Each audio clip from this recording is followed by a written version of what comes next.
Hey, so I saw this tweet here, and I wanted to make a quick video. I try to make it quick, probably won't be. So this claims that insects, or grasshoppers in this case specifically, are more nutritious than beef is something I've been hearing a lot, and a lot of my nutritious focused friends um, tend to claim that insects are a superfood.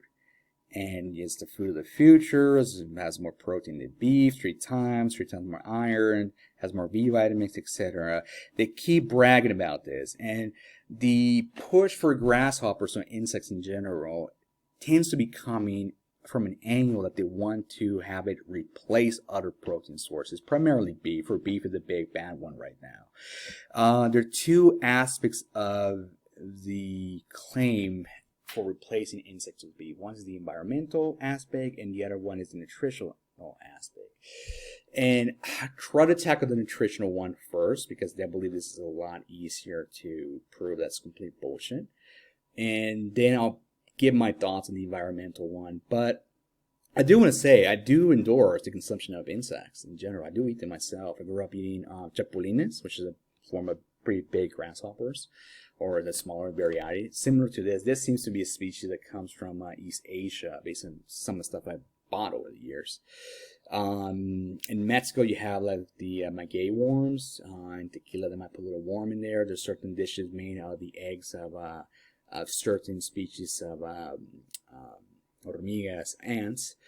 You can get a popsicle from, say, like lime flavor around Mexico City, depending on the region, right? But some popsicle may come with grasshoppers inside. So you have a lime popsicle, you have little grasshoppers in there. Some pizza places around Mexico City might offer grasshoppers as a topping to pizza. And there are some insects that might have some nutritional value. I used to buy some black ants that come from China. I don't remember the name of the species, but it had a very high concentration of zinc and supposedly increased the ATP, and I drank it and I felt great. So there was something to it that I don't know if it was complete placebo, but I thought it felt great. I haven't bought it in a while, but I did consume that for many years. Black ant powder to it. So I'm not necessarily saying that insects are bad. Don't eat them. I do believe they should be part of the diet, but more like a snack, which is more or less like every country that consumes insects. They use it as sort of a snack. It's not necessarily the main protein source. As far as I know, I mean, there might be some exception, like some rural area in some corner of the world that they eat primarily insects, but it's not necessarily the case. I can't think of any place that this has been the case. That includes Africa, East Asia, and Mexico, primarily where I grew up. And everything I've seen is that it's some kind of complementary or snack. But this claim that they're more nutritious than beef is bullshit. And again, I'll tackle this part first. So first of all, the main problem with this argument that has 3 times more is that they don't put into consideration that a steak has 75% water. The crickets have a lot less water to begin with, and they're dehydrated, right?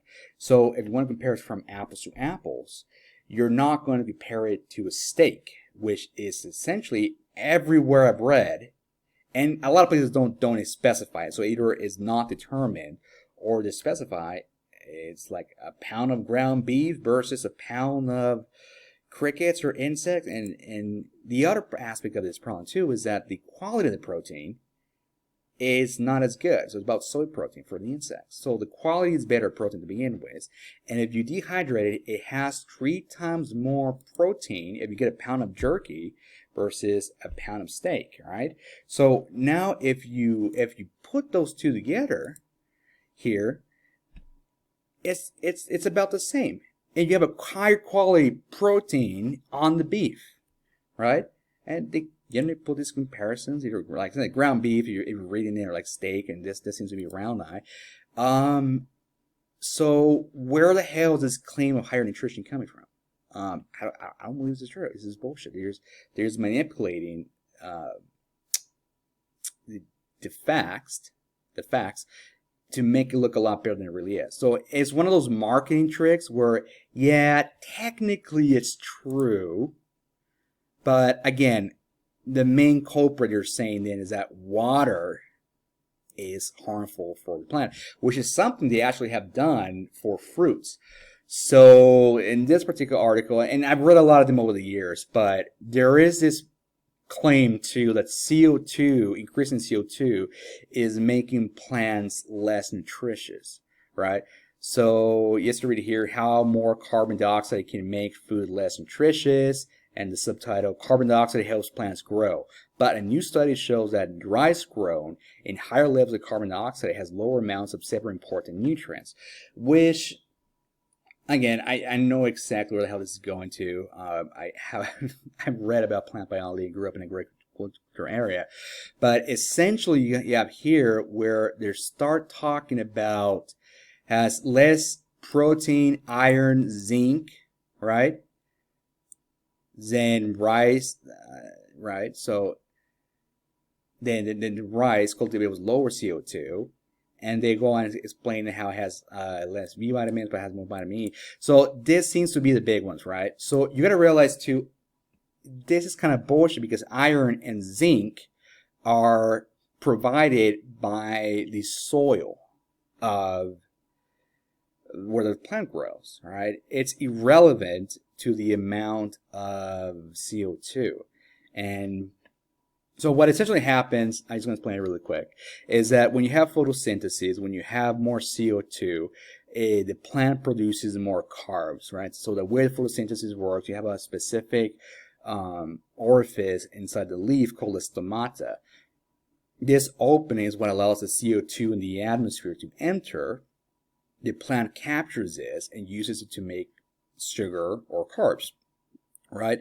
So either vegetables or plants grown in higher amounts of CO2 are going to have more carbohydrates and sugars than plants. And water, it also retains water because through the stomata that's where the water vapor leaves. So you have more CO2, there's going to be more water in the plant, and there's more water in the fruit. So essentially, they're comparing by the weight of, say, apple with high CO2, apple with low CO2. Well, there's the same amount of minerals in there, protein and minerals, iron and zinc, but there's more carbohydrates in the one with more CO2, which is a macronutrient.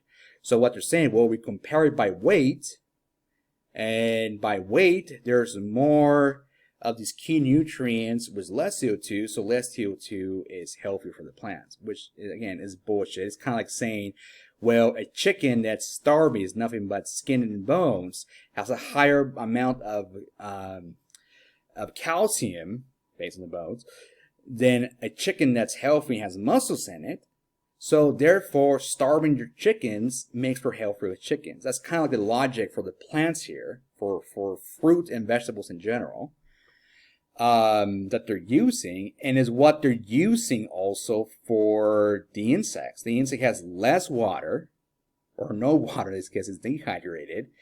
The beef has water, and therefore the beef is less healthy. Like, it makes no sense, but that's what you're seeing a lot of these arguments coming forward towards. And again, I don't know. So that's basically the argument. It has water in it, so dehydrated is about the same. So for the environmental aspect of it,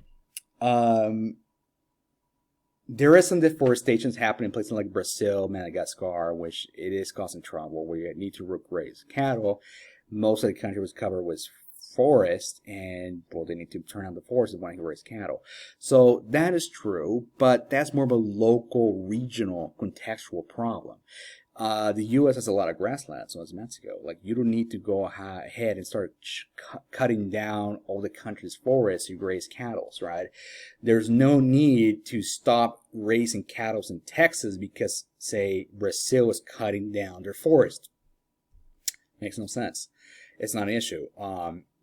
The argument that cattle uses more water than insects, well, yeah, and who cares, right? There are some parts of the world where that might be an argument, where they can only get water from wells and they're literally on the verge of dying from droughts.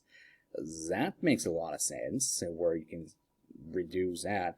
But parts of the U.S., yeah, there are some droughts, but you don't have this existential crisis. And then you got the Great Lakes and so on, where if you go closer to the East Coast, the whole place has more water than you know what to do with.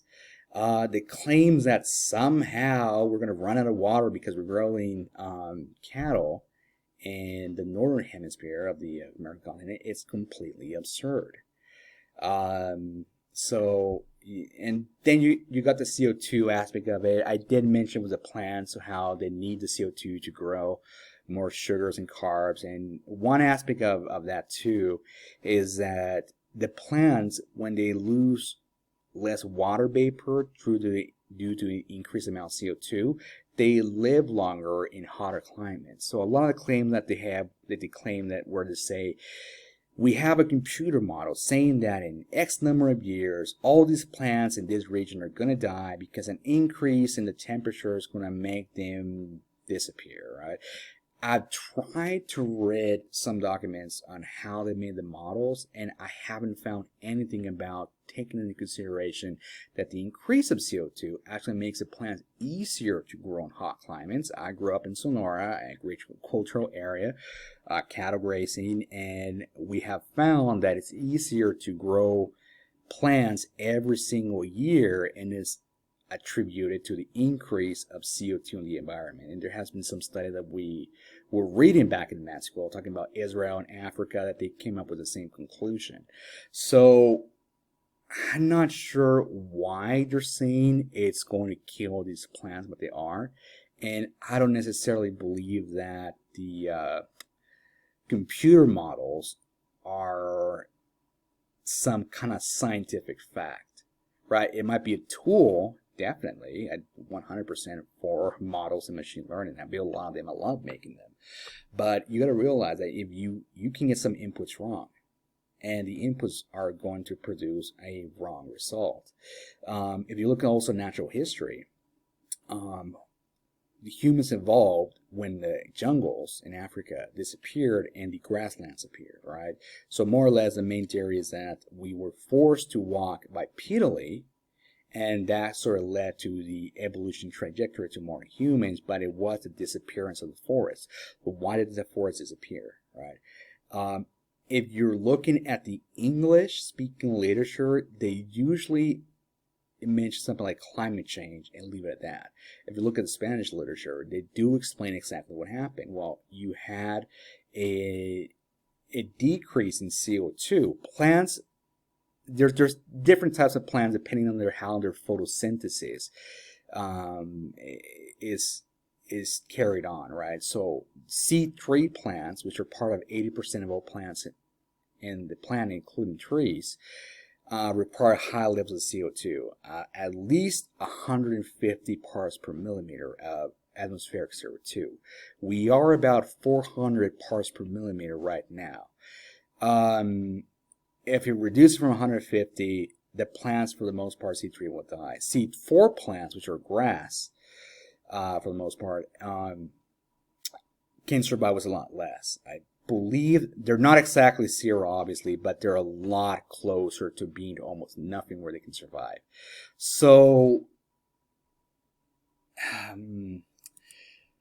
from that, it makes you think, okay, so what caused everything to go to hell? The disappearance of the megafauna and these forests was a reduction in CO2. So you also have to have the aspect, like I heard one of the claims, and these come from the English-speaking world, where they claim something like, well, there's too much CO2 and there's a point of diminishing return. Yeah, possibly. Well, the problem is, though, that at 400 parts per millimeter right now, the average of the planet for CO2 has been around 2,500. So, I don't see how the hell this is going to be a problem, because you got to realize fossil fuels are literally burning plant material that used to be part of the environment. And it used to be about 5 times greater, and plants were doing a lot better than they're doing today. And we could burn all the fossil fuels that we know are available.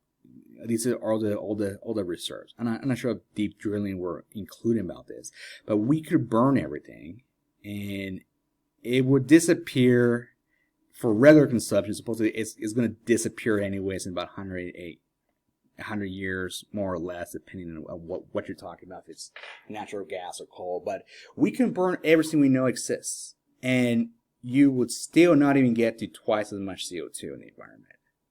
So I don't necessarily believe that sort of CO2 argument is really credible. And I understand most Americans grew up with this argument since they're kids. They shout and scream and complain about this, but I might be wrong. But I don't see this being the case the way they're saying it is. Yeah, it might increase a few points of temperature, but also you got to realize too, a greenhouse gas that's a lot more prominent is water vapor, right? But I believe, basically in Al Gore's documentary, it would be a lot harder to say water vapor is hurting plants. I believe it might be a lot easier to say, well, this coming from the exhaustion pipe of cars and factories is hurting plants. That seems more of a credible argument, even though it's technically what they use for it to grow. But yeah, I don't know. So that's my argument. I don't believe the damn insects are more healthier than cattle, and I don't believe the supposedly environmental impacts are that big of a deal to justify replacing beef with insects, which has a lower quality protein. And if you take the water away from the beef, it's less nutritious.